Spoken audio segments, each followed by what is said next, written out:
So we're here now with Allan Corfield. He is one of our expert speakers, and he's also in Ask the Experts as well in the Advice Centre. And Alan's forte is design expert and also taking your house from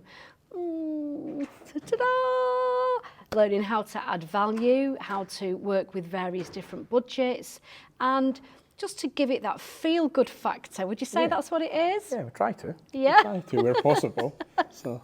So when you're with people then, and when they come over, and I've got a feeling that we've got this sort of very, very loyal fan base for this exhibition. Definitely. And it's the brand. Everybody trusts the brand and the shows and the magazine. So people return show by show, 2 or 3 shows a year by year. We see returning clients, returning visitors that we hope to see some progress and that they've taken some of our advice and they've moved on with their project. And even today, the second day of the show, we've seen people return that have been here yesterday, that came to some talks and now wanted to get a free Ask the Expert slot. Yeah. So they did the seminar. Yep. They met with a few exhibitors. Yep. They didn't go to sleep last night. No, they were buzzing. They were usually more questions than answers and change, and husband and wife partners fight overnight and think, well, we'll do this, and hopefully get as much information as they can, because it's a minefield. And it is for, if you're just a normal person that's not done a project before, there's a lot to understand and get your head around. And the great thing about these shows is the free advice, and I love that. And it's not, most people, we're not selling, we're just giving advice to try and help. Yeah, and so they're coming to you on the Sunday, and they're coming with, they've got a little bit more knowledge and understanding and a little bit more of a direction than what they had the day before. They're more planned as well. Really? So if you've got 15 minutes with an expert, come with your drawings, with everything ready, your brief. Don't spend 10 minutes explaining something and then get 5 minutes of advice. Get as much as you can from I love that. And the Sunday you'll find people that'll come and they'll have, the phone will be open, the iPad will be open. Really? The drawings will be out already before they sit down and they'll go through it. That's what you want. You want to get, the experts that we've got are phenomenal, so you want to get as much free stuff as you can. Yeah, definitely. Because in the real world, outside there, how much is that 15 minutes that's going to cost? Yeah, if you can actually get that. You can't get to some of these people. Exactly. So this is one of the great things about this exhibition, is that we've got these experts that are here, and they're not just going to be here for one destination and not here for the next. So how does it work for you, Alan? How long have you been involved with this? Yes, it's been on and off for, well, it's a couple of years to start with them. I've been formally with the magazine and the show for 6 years, and all the shows across the UK. And it's great fun, and we've got there's a core team of experts that come to all of them, and then there's 2 or 3 others that do different shows, all different expertise areas. From myself as an architect, there's interior designers, there's specialist planners, and then there's the core experts from the magazine that talk and write and deliver these things all the time. So it's just a wealth of experience that you can go and get advice from. So that you bring into the exhibitions then, does that also cross over into the magazines? Yes, so most of us will write content for the magazine, whether it's print or if it's online. Most of us have got regular columns, or we'll do expert case studies and different things, and it's all there to help potential self-builders or renovators learn as much as they can to be the best they can. So when we talk about the wow factor, what's the wow factor to you? So it, to me, isn't important. It's to the client, so it's to the customer. So we try, as an architect, we try and use our skills to bring out what the client wants and what they can, and do it in an affordable way. But a lot of the design ideas that we try and bring are space or volume, different things to get a client to think about how they're going to use a space for them, rather than just specific products or a gimmick. It's about something that will be there forever, that will make their use of that space for them and for their family more specific to them and more enjoyable.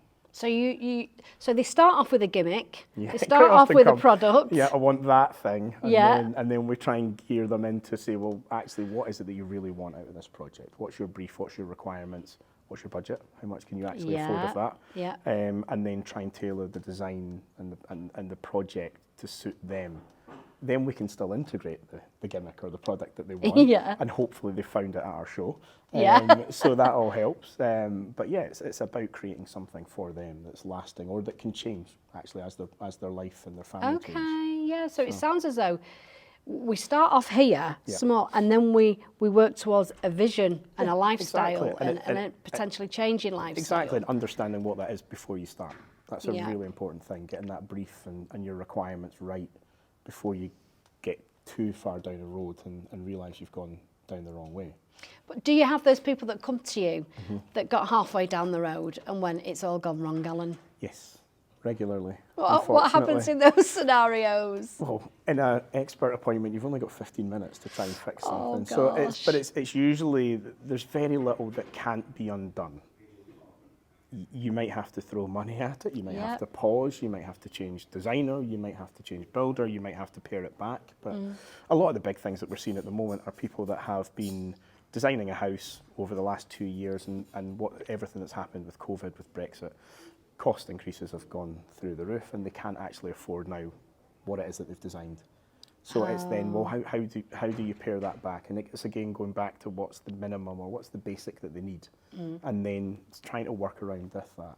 But it's never that big a disaster. And even when it is, and they've started on site and they've not done stuff, it's about pausing and stopping, taking a breath, and getting the right people to help you. But as I say, it's usually not that bad.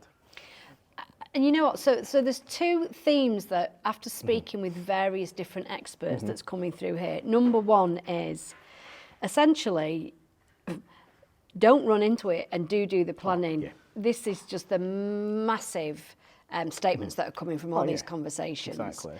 And then the other side of the coin is, but don't worry if it does go wrong, because it can be fixed. Exactly.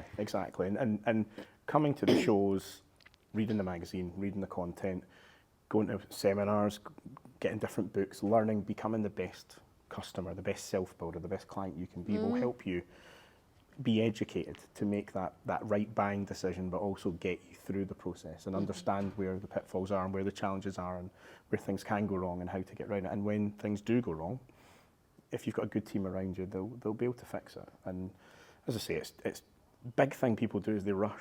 And they get stuck into things and they don't take the time to stop and pause and get the expert help they need to fix these problems.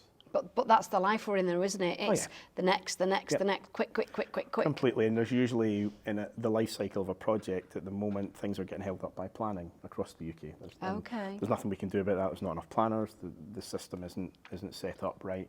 So people's project lifeline timeline they might have thought was going to be 12 months. The planning process could take 5 or 6 months, and then everything else gets squeezed. So they don't extend the timeline properly. They just try and fix. And if a designer, an engineer, a builder, anybody that rushes something, you just lead the opportunity for mistakes. And the client is usually the one that ends up paying for that mistake. So give time, stop, pause, take a breath. Right. So when we talk about the wow factor, are there any, well, it's going to be loads, not any. Talk me through some wow factor projects where you've gone, this was just, we brought all the wow. Yeah, I mean, I'm grateful that most of our projects get to have something of a wow that our clients want. We're on our 480th project across the UK, self-build one-offs.